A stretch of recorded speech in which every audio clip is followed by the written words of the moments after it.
Bismillahirrahmanirrahim. Al-Fatihah.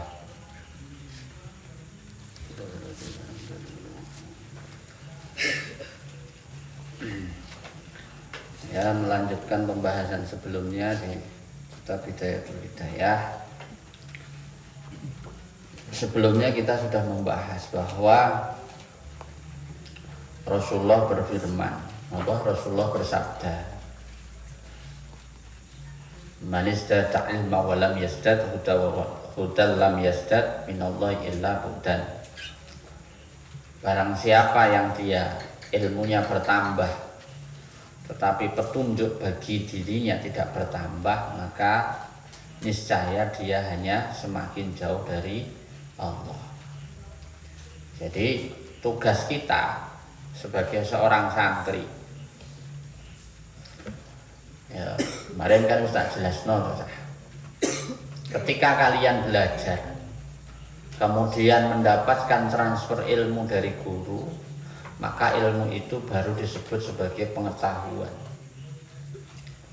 Nah, biar pengetahuan itu kemudian menjadi sebuah pemahaman, maka butuh untuk dimurojaah, butuh untuk dimudzakarah, butuh untuk dimutolaah. Nah, santri kita semua itu punya tugas untuk mudzakarah, untuk mengulang-ulang itu, menzikirkan, membiasakan setiap pelajaran itu sampai kapanpun. Ojo sampai nanti kemudian lulus ke pondok, ya toh, terus kemudian merasa sudah puas, wis lah ora usah mondok, kuliah tok wae. Maka semua ilmu yang sudah kamu pelajari hanya berhenti menjadi pengetahuan. Biar menjadi pemahaman harus dimudzakarah, mutolaah, murojaah, harus itu. Karena kalau enggak, sebagaimana sabda Rasulullah tadi, ilmu kita bertambah, tetapi ketika dengan tambahnya ilmu itu tidak menjadikan tambahnya petunjuk Allah, hidayah Allah, maka sama saja kita itu semakin jauh dari Allah. Nah, saiki bayangno sing kok sinawi ilmu Al-Qur'an. Ya. Kalian belajar ilmu Al-Qur'an, kalian belajar ilmu fikih, ilmu hadis, macam-macam kalian pelajari. Tetapi semua ilmu yang kamu pelajari tadi tidak kamu murojaah, tidak kamu mutolaah, tidak kamu mudzakarah, sehingga hanya menjadi pengetahuan yang kemudian mengakibatkan diri kita ini merasa wis ngerti, merasa sudah tahu, merasa lebih berpengalaman daripada orang lain. Ini masalah besar, masalah betul bagi kita. Karena yang hadir nanti adalah kesombongan, yang hadir adalah keakuan diri, merasa diri kita ini lebih tahu, diri kita lebih ngerti, lebih paham. Ngelihat orang yang masih sholatnya bolong-bolong, kita anggap mereka rendah. Nah, ngelihat preman, ngelihat anak-anak jalanan, kita anggap mereka adalah ahlul maksiat, rusak kabeh ngelihat. Ya, karena sebagaimana bab sebelumnya yang sudah dibahas, ya, ketika dirimu yang muda melihat yang tua, kamu harus merasa iri bahwa yang tua ini ibadahnya sudah banyak, kemungkinan selamatnya lebih besar. Yang tua harus iri dengan yang muda, karena yang muda saja sejak muda sudah menghafal Quran, sudah ngaji, sudah di pondok, sementara yang tua kebanyakan maksiat. Ya. Murid iri kepada guru karena merasa guru sudah mengamalkan banyak ilmunya, kemudian jadi murid baru mempelajari. Guru harus iri kepada muridnya. Iri atas apa? Karena murid tadi, ya, dia dosanya masih sedikit, ya. Setiap nafasnya, setiap gerak langkahnya belajar ilmu menjadi jalan jihad dia. Sementara guru mengajar belum tentu disertai keikhlasan. Hatinya masih seringkali diliputi rasa sombong, merasa lebih tahu, lebih ngerti, ya. Perasaan pengen dihormati, dihargai. Nah, kalau itu semua yang terjadi, Maka hal-hal seperti itulah yang menjadi sebab kita semakin jauh dari Allah. Yang bilang itu Rasulullah, bukan diri kita. Maka orang yang berilmu, ya, itu dia lebih cepat masuk neraka, ya. Pertanggungjawabannya lebih berat di hadapan Allah. Maka kalian semua wis nang pondok, wis belajar banyak ilmu. Jangan hanya menjadi orang yang gemar mencari ilmu, tapi mutolaahlah. Fahamilah setiap ilmu itu agar menjadi darah dagingmu, sehingga karena itu sudah menjadi pemahaman, akan lahirlah sebuah dorongan dari dalam diri kita, dari dalam hati kita. Kita terdorong untuk melakukan apa yang kita pahami. Nah, dari apa yang dorongan yang terjadi tadi kita amalkan, maka kemudian disitulah kita akan mendapatkan sebuah pahala, kita akan mendapatkan kebaikan-kebaikan dari sisi Allah. Ya. Nah, kita lanjutkan kemudian.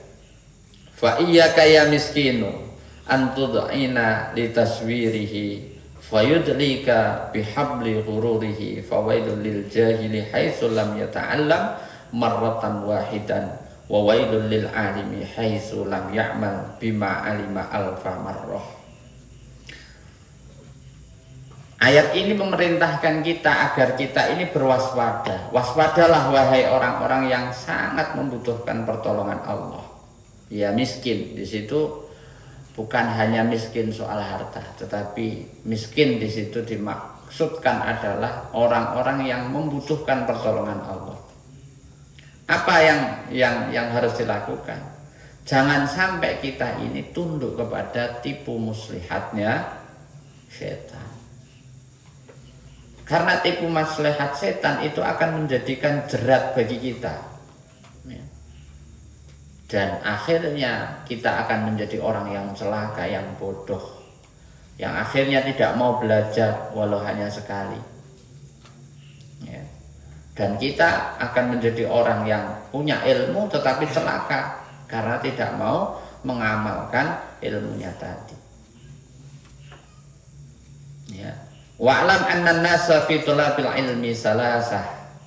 Ketahuilah bahwa di dalam hal menuntut ilmu, di dalam hal belajar itu ada 3 golongan manusia atau ada 3 jenis manusia. Ya. Ada 3 jenis manusia yang menuntut ilmu. Siapa itu? Siapa itu? Ahwali. Ya. Rajulun talabal ilmi liyatakhizahu zadahu ilal ma'adi walam yaqsud bihi illa wajhallah. Wala darul akhirah fahadza minal faizin. Yang pertama adalah orang-orang yang mencari ilmu, tetapi ilmunya dijadikan sebagai bekal menuju akhirat. Ya, jadi tujuan golek ilmu adalah semata-mata karena pengen mendapatkan ridhonya Allah, kepengin mendapatkan kemuliaan di negeri akhirat. Ini golongan pertama. Kita ini termasuk golongan pertama atau bukan? Atau jangan-jangan justru mencari ilmu tadi karena kepingin kelihatan wow, pengen dihargai orang, pengen hormati orang, kepingin kita ini mendapatkan jabatan tertentu. Rusak kabeh golek niate ngono. Jadi niate golek ilmu ya khusus bismillah. Saya belajar, apapun yang kamu pelajari, baik sedang di pondok, baik kamu belajar di online, kamu belajar kemanapun, ilmu apapun yang kamu pelajari, niatkan karena kepingin dapat ridhonya Allah. Wis toh, nek wis entuk ridhonya Allah kuwi enak ya. Wis entuk ridhonya Allah itu enak. Karena yang kita butuhkan itu hanya ridhonya Allah, rahmatnya Allah, fadlnya Allah. Ridho berarti kerelaan. Wong Gusti Allah wae wis rela dengan diri kita. Ya. Wis rela. Kenapa Allah bisa rela? karena ketulusan kita di dalam ibadah kita, di dalam niat kita belajar, niat kita menuntut ilmu, niat kita ibadah, kita tulus kepingin entuk rahmati Gusti Allah, kepingin entuk pitulungane Allah, maka Allah menjadi ridho, menjadi rela. Rahmatnya Allah itu kasih sayang. Nek Gusti Allah wis ridho, maka kemudian Allah akan turunkan kasih sayangnya. Nah, rahmat itu bagian daripada Rahman dan Rahim. Nek Rahman itu hanya welas asihnya Allah kepada makhluknya di dunia, tidak peduli dia ngalim apa ora, tidak peduli dia taat apa enggak, pokoknya semuanya dapat rahmatnya Allah. Tapi nek rahimnya Allah itu hanya diberikan kepada orang-orang khusus. Siapa yang dapat rahimnya Allah? Ya mereka yang mau bertaubat kepada Allah. Lho Pak, apa ya wong iman itu kudu tobat? Wong wis iman, apa ya kudu tobat? Harus. Kenapa tingkatan orang bertaubat itu ada 3? Yang pertama adalah tobatnya orang awam. Tobatnya orang awam berarti tobat dari segala bentuk kemaksiatan. Ya, dulu pernah menjadi pencuri, pemabuk, pezina, dan lain sebagainya. Taubat tuh dari segala kemaksiatan. Nah, itu tobatnya orang awam. Tobat yang kedua adalah tobatnya orang yang beriman. Kenapa? Karena dia tahu ilmunya, dia tahu tuntunannya, dia tahu perintahnya, tapi tidak mau melakukan. Maka dia bertobat.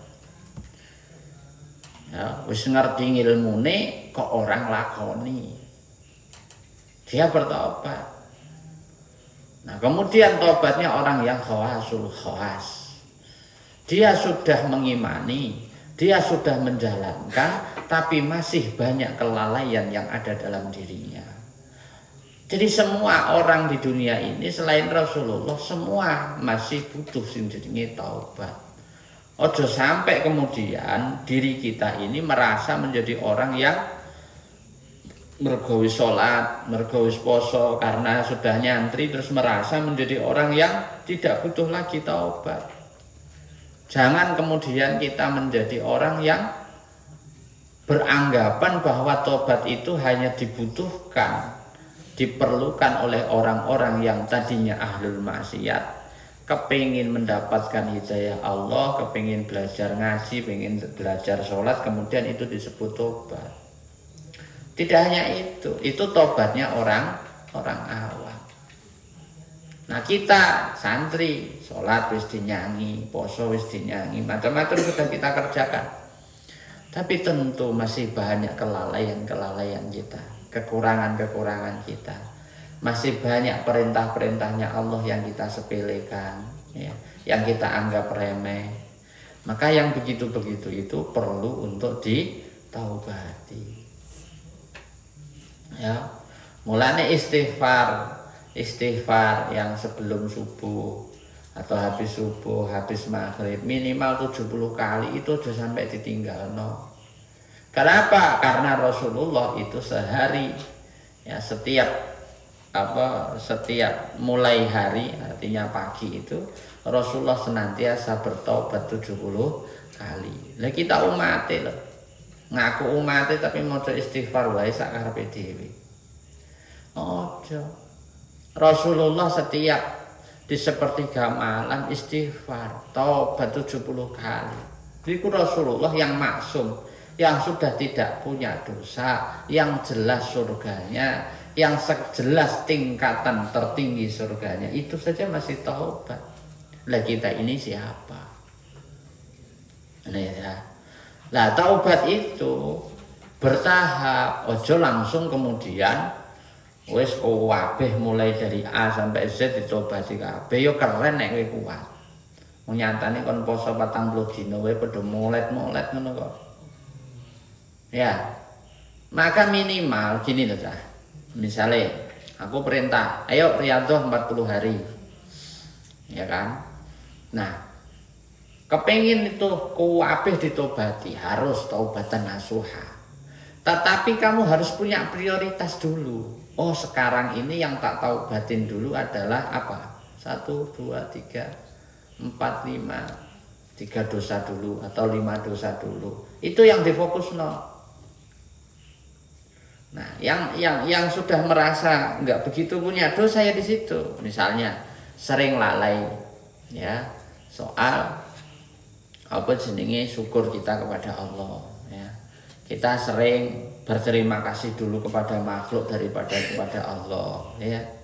Kita sering merasa diri kita lebih ngerti, lebih paham daripada orang lain. Itu kan bagian hal-hal yang perlu ditobati. Misalkan bagian itu dulu, ya sudah itu yang ditobati.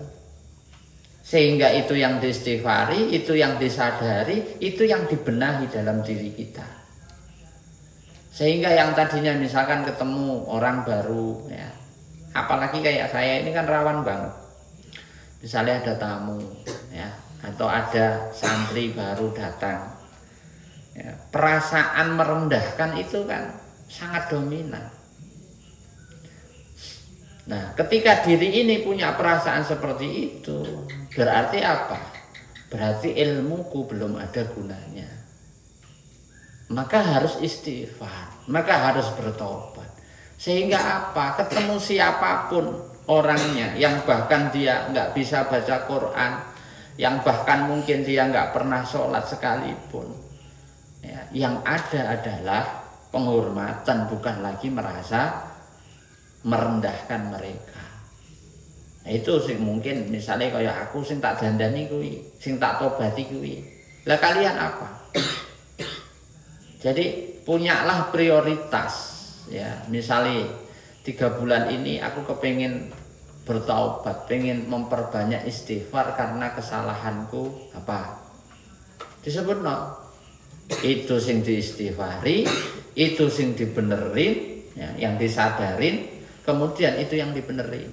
Udah tuntas tuh 3 bulan ke depan ganti apa gitu. Sehingga apa? Perintahnya Rasulullah bahwa hari ini kita harus lebih baik daripada kemarin, esok harus lebih baik daripada hari ini, itu kita lakukan.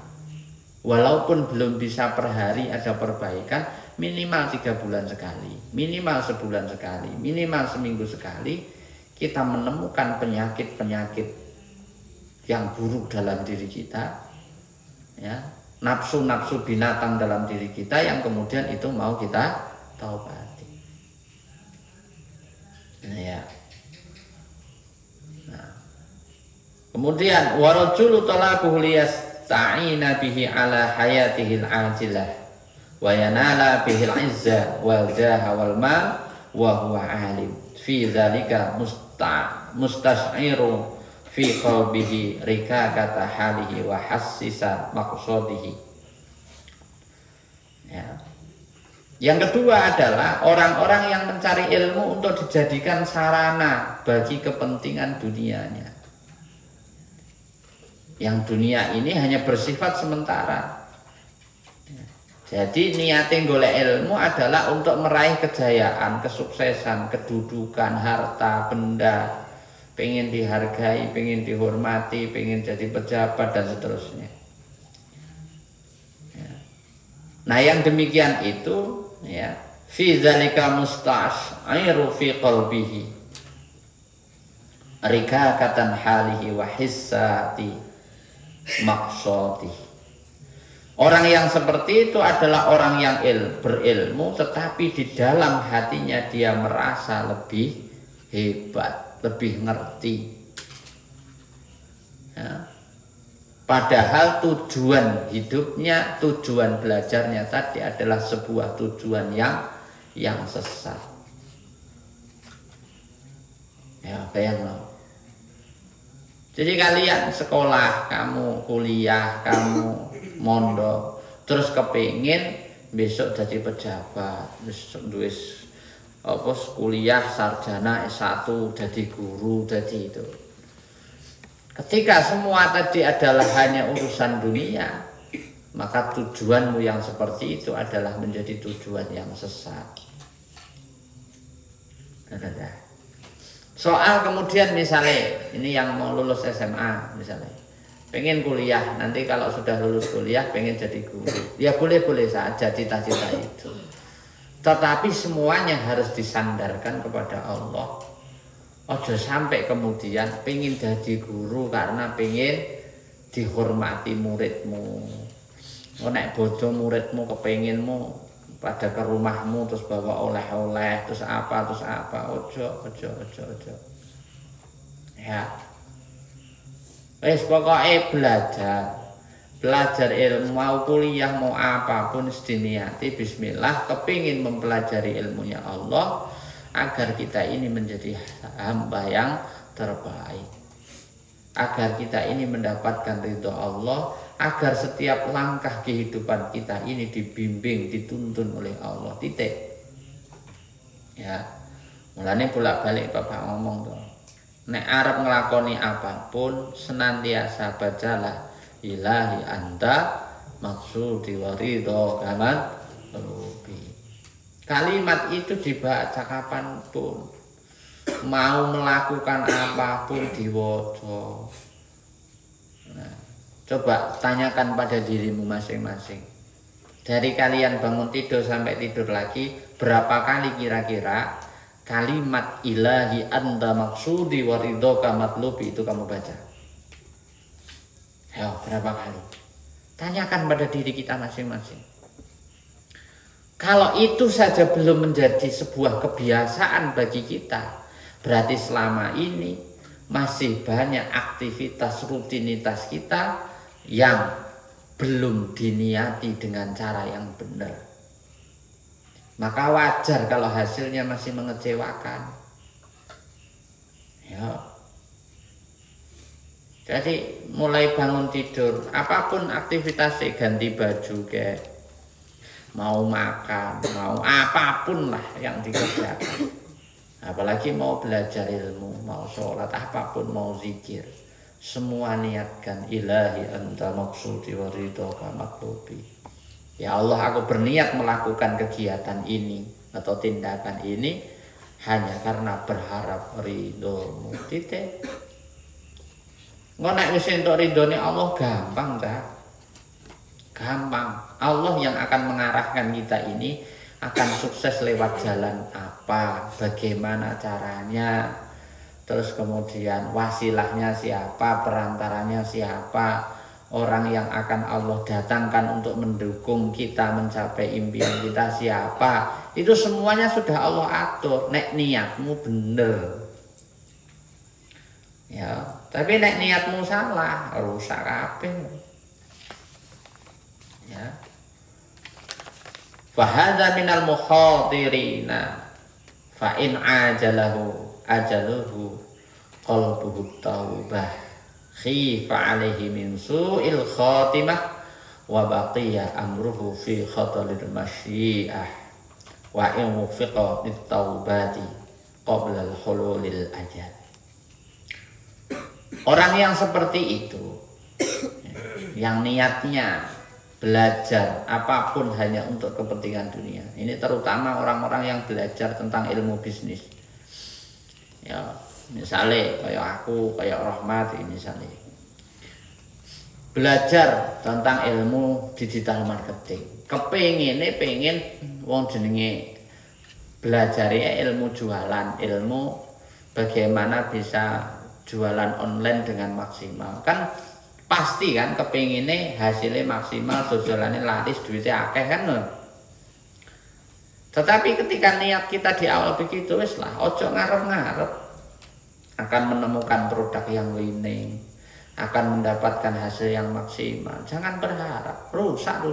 Hasilnya pasti akan bermasalah. Nah itu yang harus dilakukan. Ya. Nah, terus piye? Niatkan semua karena Allah. Ya, belajar online kok karena Allah, Pak? Ya iyalah. Kan mesti jelas. Siap. Sehebat apapun caramu jualan, strategimu, mau kamu bayar iklan AdSense yang berjuta-juta sekalipun, hakikatnya orang mau membeli produkmu karena hatinya Allah gerakkan untuk membeli produkmu. Orang mau menggunakan jasamu karena Allah gerakkan hatinya orang itu untuk menggunakan jasamu. Sama kalian yang misalkan jadi amil ngumpulin dana sedekah wakaf.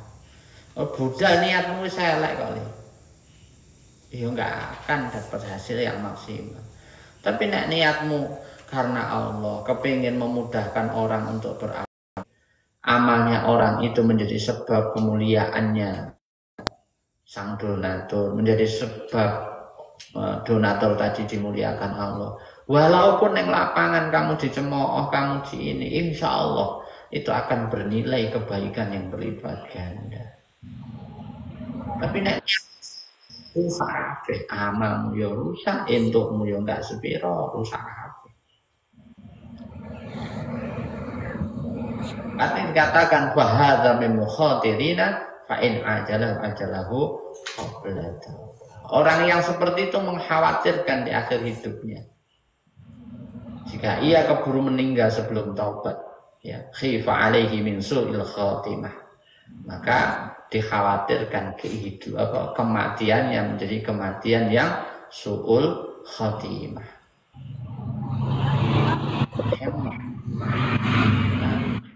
Niatnya belajar sama, terus urung ditobati, maka bisa jadi itu menyebabkan kematian yang su'ul khatimah. Mau belajar ilmu bisnis kepengen ya duitnya akeh, dodolannya lancar, bisnisnya berkembang. Wajar sekilas, tetapi menjadi tidak wajar ketika semuanya tadi dikaitkan dengan niat yang benar adalah karena Allah. Nah, niatmu belajar tadi hanya karena kepingin urusan dunia, kepingin ya apapun yang kamu pelajari, ilmu apapun yang kamu pelajari, kamu berharap kedudukan kemuliaan dunia, maka hal itu yang akan menjadi sebab dirimu menjadi orang yang celaka. Bahkan dikatakan di sini bisa jadi kematianmu menjadi kematian yang su'ul khatimah. Wa baqi amruhu fi khataril masyiati wa in ufiqa lit-taubah. Tetapi jika orang itu sempat bertaubat sebelum dia meninggal dunia, ya, qabla hululil ajal, sebelum dia meninggal dunia, wa adhafa ilal ilmil amal, kemudian dia mengamalkan ilmunya, ya, wa tadaraka ma fattarat fihi minal khalalit tuhiqa, kemudian dia membenahi segala bentuk kesalahan-kesalahannya di masa lalu, maka dia akan termasuk golongan orang-orang yang beruntung. Ya.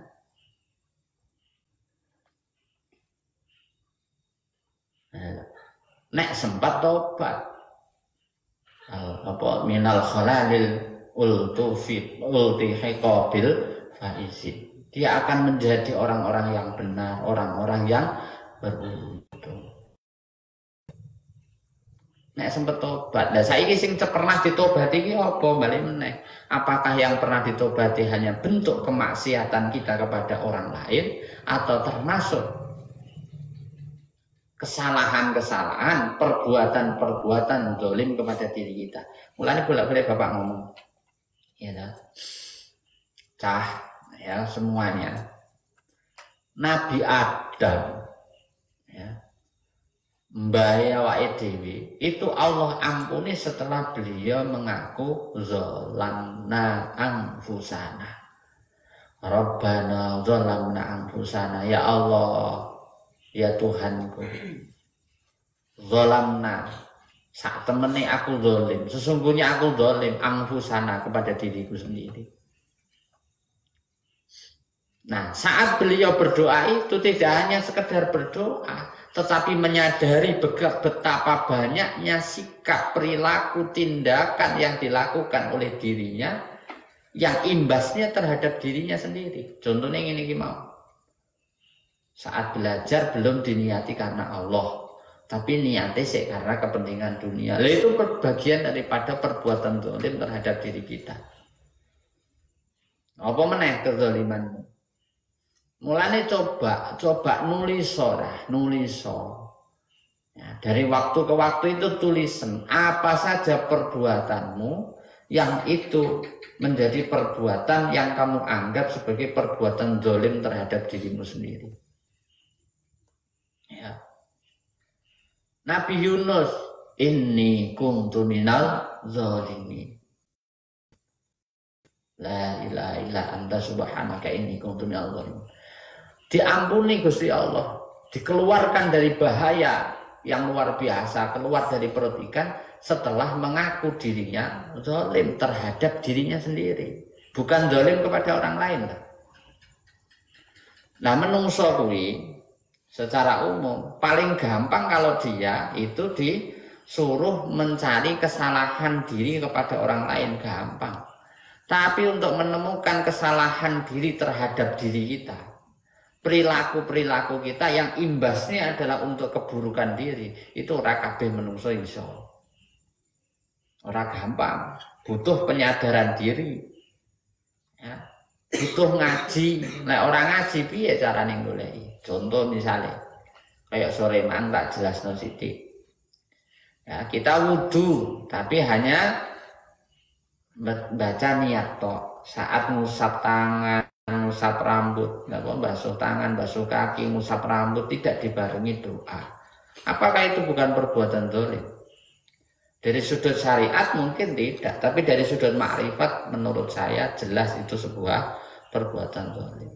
Karena ada haknya urat-urat di tangan kita, ada haknya urat di telinga kita, di rambut kita, kepala kita, di kaki kita yang tidak kita penuhi haknya. Makanannya tidak kita penuhi. Apa itu jenenge gak zalim? Nah, itu contoh. Nah, maka kumpulkan tulisan ya. Kalau kamu merasa menjadi orang yang sadar diri, sadar rai, sadar posisi atau sadar jiwa, maka tulislah apa saja perilakumu, perbuatanmu yang termasuk perbuatan perilaku yang zalim kepada dirimu sendiri. Ya. Nah, kudu. Kalau enggak karu-karuan. Wa azafa ilal ilmi amala wa tadaraka ma fatara fihi minal khalali tuhiqa bil faizin. Jadi ya, fa inna ta'iba minaz zambi kamal la zambalahu. Nah, ya, ketika dia kemudian menyadari sebelum ajalnya menjemput, maka orang tersebut menjadi orang yang beruntung karena dia menjadi golongan orang-orang yang tobat dari dosa itu, ya, seperti orang yang tidak punya dosa sama sekali. Dia sempat mentobati dosa-dosa itu. Nah, ini yang paling penting. Karena merasa dia salah, dia bertobat, maka dia dibersihkan dari dosa itu. Nah, nek sing kok istighfari, yang kita tobati hanya perbuatan kita kepada sesama atau kepada alam semesta, lalu bagaimana dosamu terhadap dirimu sendiri, terhadap badanmu, terhadap ruhaniyahmu, ya, terhadap perasaanmu, itu piye? Mula kuwi sing kudu disadari. Setiap ngaji, setiap baca ayat harus dijadikan sebagai bentuk refleksi diri, introspeksi diri untuk menemukan apa saja kesalahan-kesalahan perilaku kita yang itu imbasnya terhadap diri kita sendiri. Yes, itu golongan yang kedua. Golongan yang ketiga, warajulun salis. Yang ketiga adalah istahwaza alaihi syaitan fattakhadha ilmu zari'atan ila takasuri bil mal wattafakhuri bil jahi wal ta'azzuzi bi kasratil itba'i, ya, yaitu orang-orang yang dirinya telah dikuasai oleh syaitan.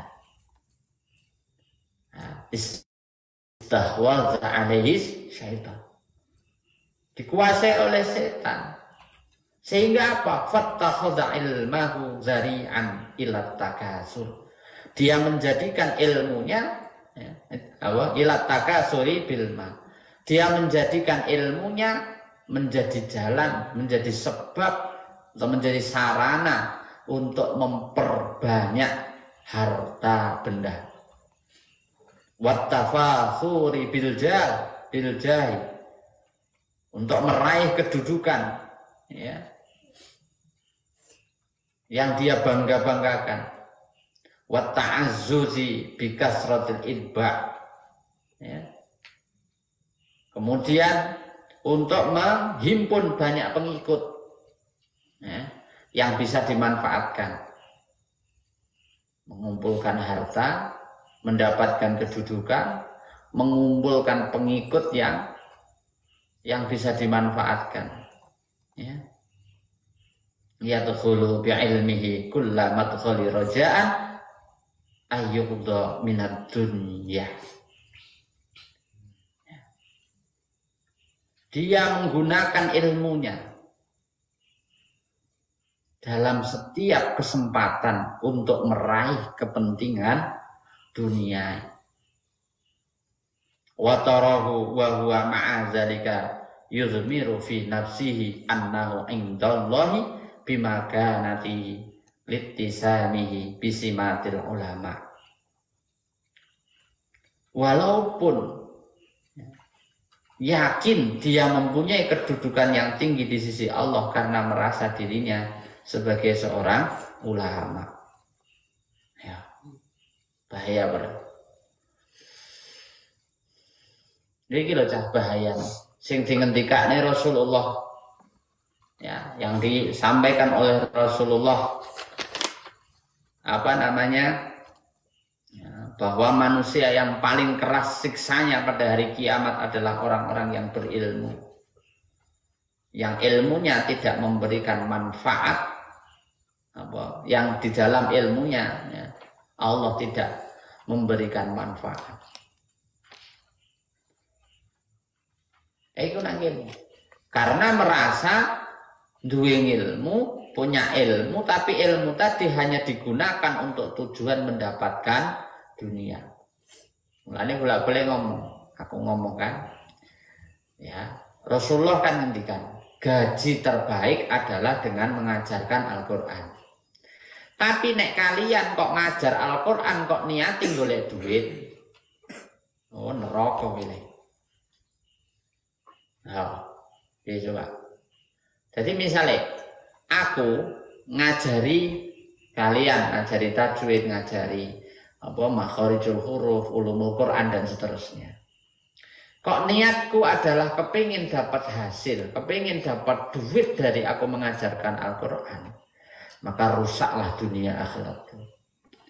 Tapi kok aku mengajarkan tadi karena kecintaanku pada Al-Quran, ya, karena kepingin mendapatkan derajat yang mulia di sisi Allah, ora pingin balasan apapun dari kalian, hanya kepingin kalian ini menjadi orang yang selamat, ya. Kemudian kalian itu seneng, tak ulang tak ajar seneng.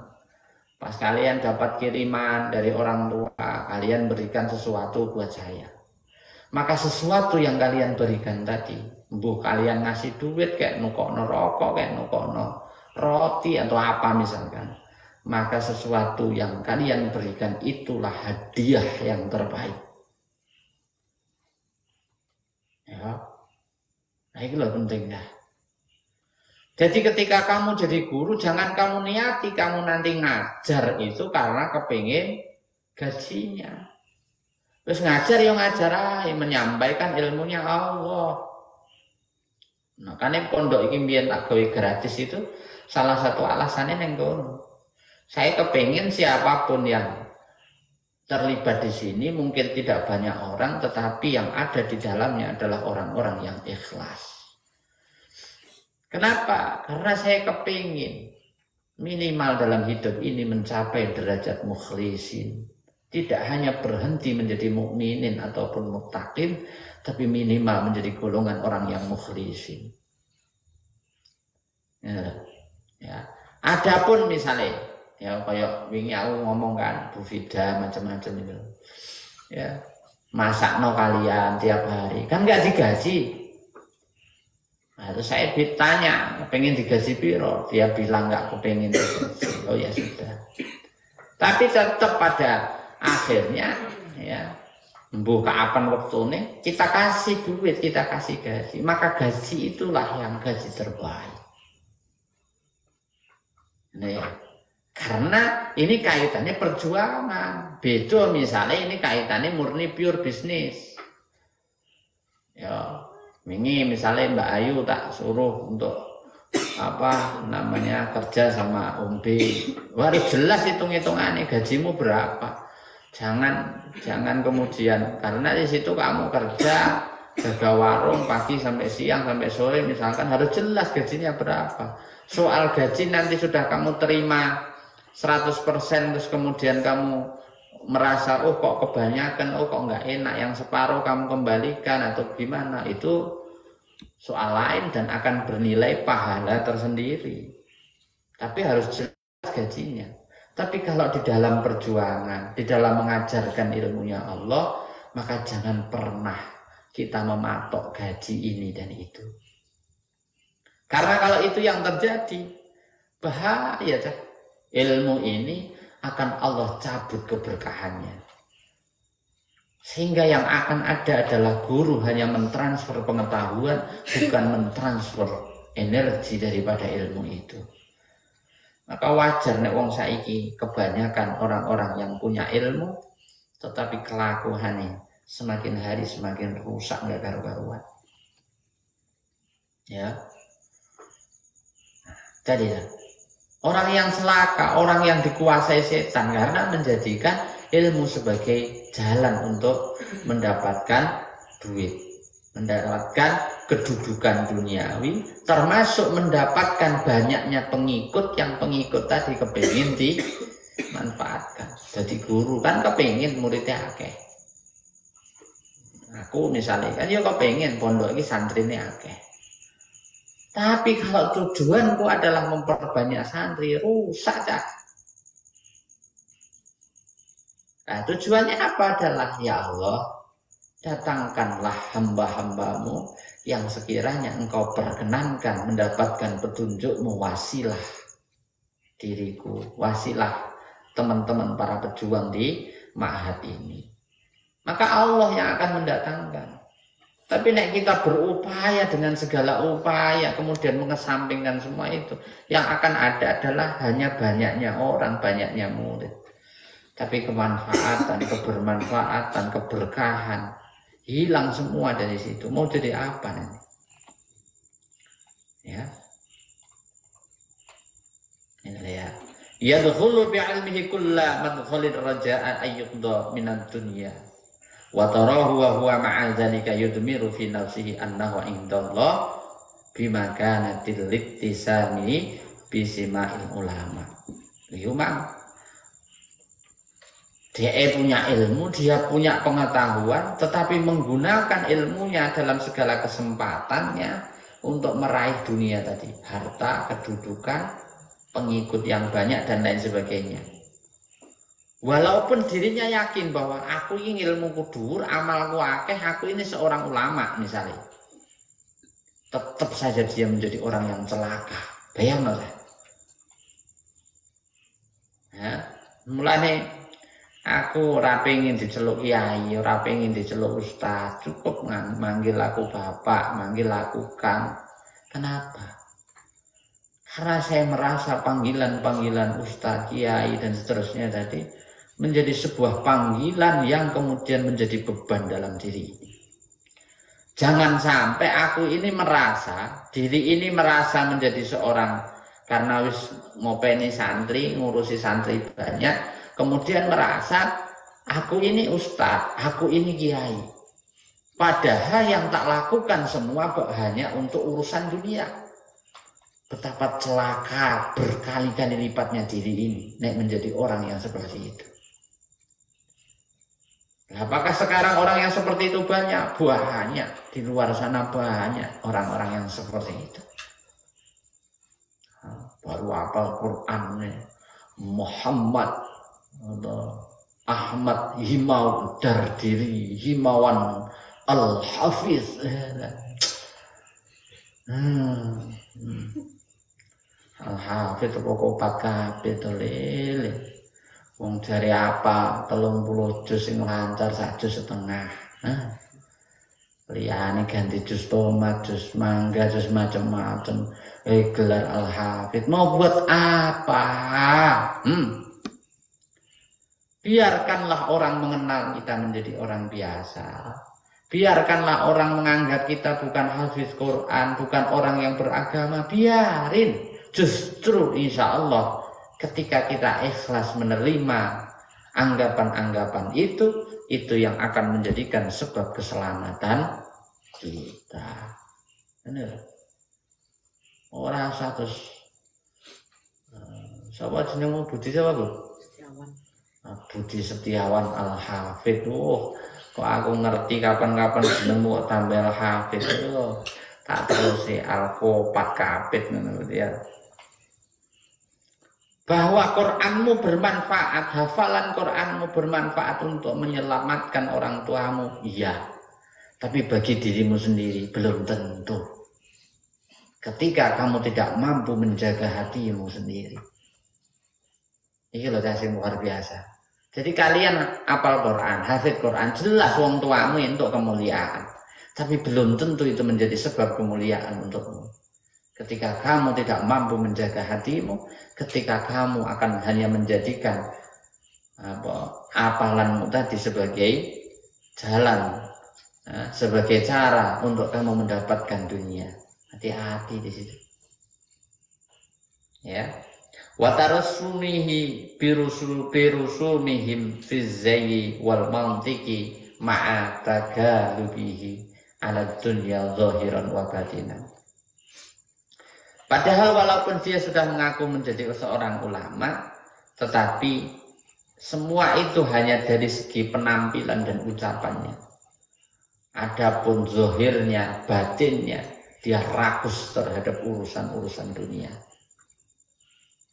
Ya, jadi hati-hati. Zaman akhir ini banyak orang-orang yang berbaju ketoke koyok mustad, ketoke koyok ngiyayeni, ya kan? Kayak kelihatannya seperti ulama, seperti Habib, tapi ternyata kelakuannya ya, seperti kelakuan setan. Karena penampilannya tadi, perasaan dirinya yang menjadi orang alim tadi ya, tidak dibarengi dengan kesadaran diri yang tinggi. Semua tadi hanya dijadikan alat untuk mendapatkan harta, kedudukan, penghormatan, banyaknya jamaah, keakuan diri dan lain sebagainya. Na'udzubillah min dzalik, summa na'udzubillah min dzalik. Ya.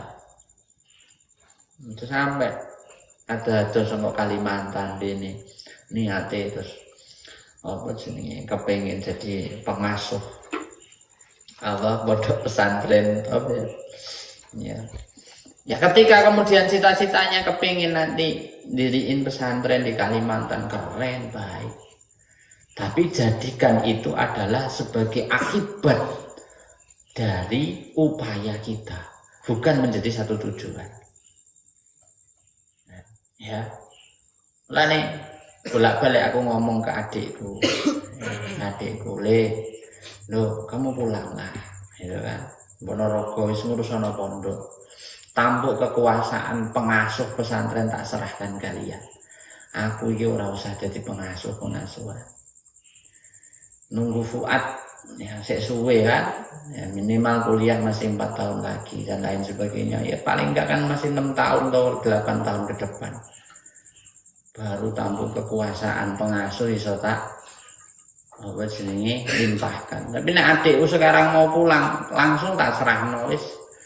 Nah, mau pulang di sini sama istrinya misalnya, ya sudah kamu jadi pengasuh. Aku enggak usah pengasuhan. Nah, aku bolak-balik, adik mau nikah itu tak panggil itu. Habis nikah nanti begini. Gitu. Tapi dia bilang aku butuh waktu lah 1-2 tahun tak. cari pengalaman hidup dulu, tak bangun rumah tanggaku dari nol dulu. Nanti kalau sudah siap insya Allah baru aku terjun bantu di pondok. Ya wis nek karepmu. Ya, makanya pengen nggak sekolah, ya aku ngomong dong, siapa sih siap jadi kepala sekolah? Ya beneran cah, itu bukan ngomong kosong enggak. Kenapa? Karena semakin kesini semakin takut ketika diri ini punya penghormatan, punya kedudukan, punya hal-hal yang lain sebagainya, itu semakin takut. Betapa berat pertanggungjawabannya di hadapan Allah Subhanahu wa Ta'ala. Ya, ojo sampai kita menjadi orang yang seperti itu. Ya. Kenapa? Karena orang seperti itu fahadza minal halikina wa minal hamqal maghrurina idzar raja'u munqati'un an taubati lidzannahi annahu minal muhsinin. Jelas orang-orang yang seperti itu ya, adalah orang-orang yang akan binasa dan termasuk orang yang dungu serta orang yang tertipu. Bayangkan ya? Dia akan binasa, dia dungu dan dia tertipu. Kenapa? Karena dia tidak ada harapan mau bertaubat. Ya. Idzar raja'u munqati'u an taubah. Dia tidak ada keinginan bertobat karena merasa aku ini wis berilmu, aku hafid Quran, aku paham fikih, aku ini saya harus diikuti banyak jamaah, saya harus ini, saya harus itu dan seterusnya. Bahaya enggak? Ini loh bahaya. Ya, makanya membesarkan pondok penting, menambah jamaah, kamu ngelola jamaah taklim penting. Tapi gerakkanlah Allah, biar Allah yang datangkan. Kalau memang kita ini masih kuatnya ngurusi 10 orang, nggak usah kemudian ngoyo-ngoyo kepengin duwe murid 100, malah ketleyek gak karu-karuan. Ya sudah, biar semuanya mengikuti ukuran Allah. Ya, lidzanni annahu minal muhsinin. Dia memiliki sebuah prasangka, mengira bahwa dirinya termasuk orang-orang yang muhsin, termasuk orang-orang yang baik. Wa huwa ghafilun an qoulihi ta'ala. Sampai dia lupa terhadap firman-Nya Allah Ta'ala. Apa Allah berfirman? Ya ayyuhalladzina amanu. Wahai orang-orang yang beriman, lima taquluna. Ya. Kenapa engkau mengatakan ma la taf'alun, sesuatu yang tidak kalian kerjakan? Ya dah, ini lo bahaya dah.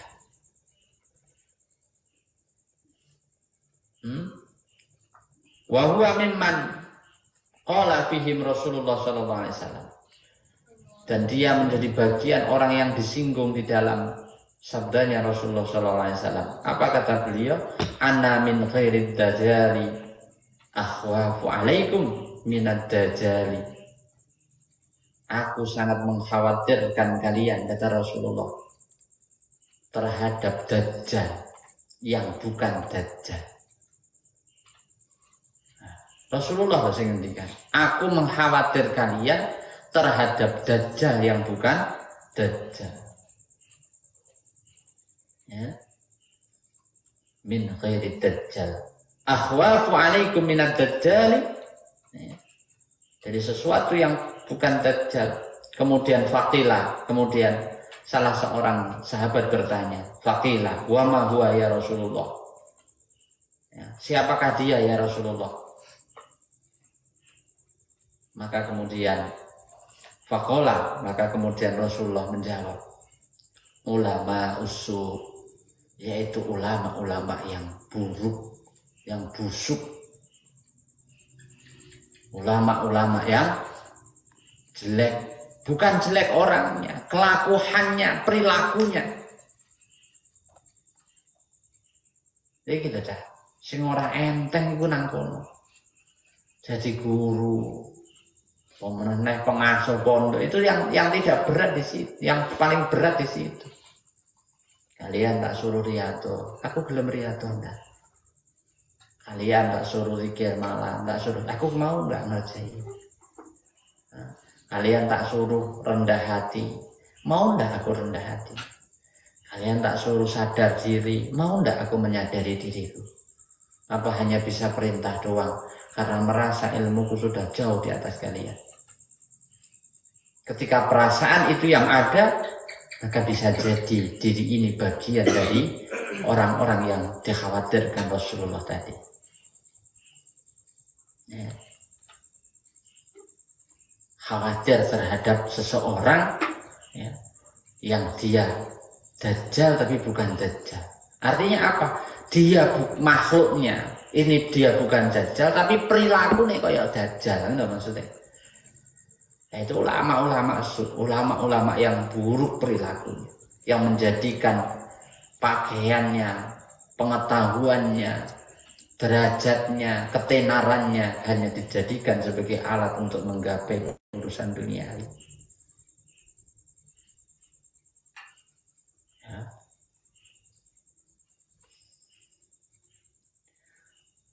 Kenapa sampai Rasulullah berkata begitu? Wa hadza li anna ad-dajjala ghayatul idlalu wa mislu hadzal alim wa in syarafan nasa 'anid dunya bilisani wa maqalihi. Karena kalau tujuan dajjal itu sudah jelas, yaitu kepingin menyesatkan manusia. Ghayatul idlal. Ya. Tapi sementara ulama tadi, manusia yang berilmu, yang punya pengalaman tadi, wa mislu hadzal alim, ya.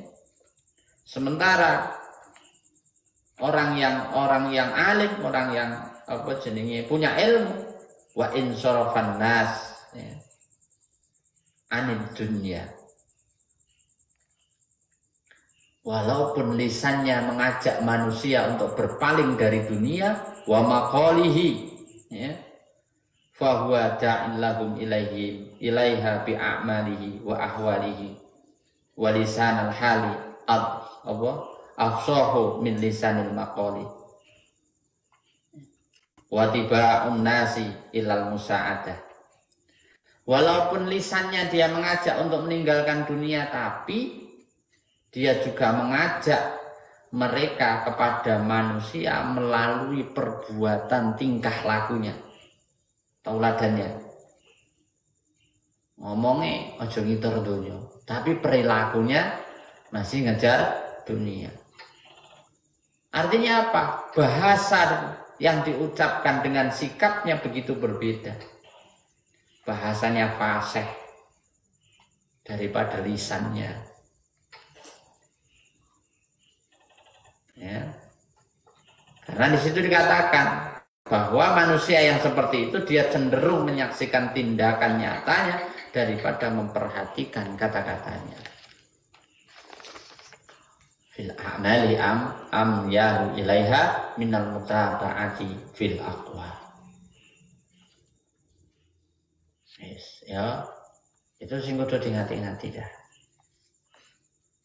Ojo gampang tertipu dengan orang-orang yang berlabelkan ustadz, berlabelkan kiai, orang yang merasa sok ngalim, sok ilmune akeh.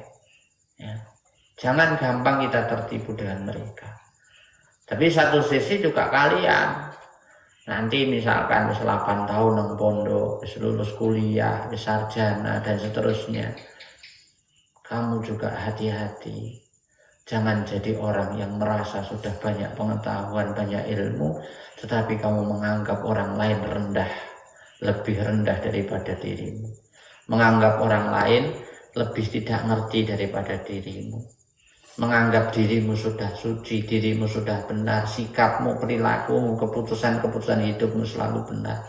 Ojo dadi wong sing model kayak ngono ya.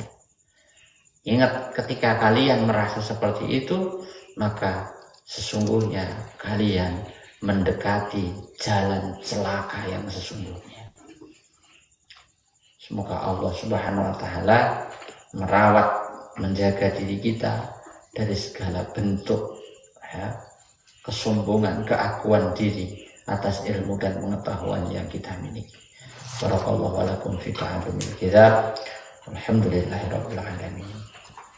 Buat teman-teman yang online ya, yang pengen belajar tentang apa yang dibahas tadi, silahkan lihat di etalase ya, ada kitab namanya Bidayatul Hidayah. Nah, silahkan beli itu, nanti kita belajar bareng-bareng ya secara online insyaallah di bulan Ramadan.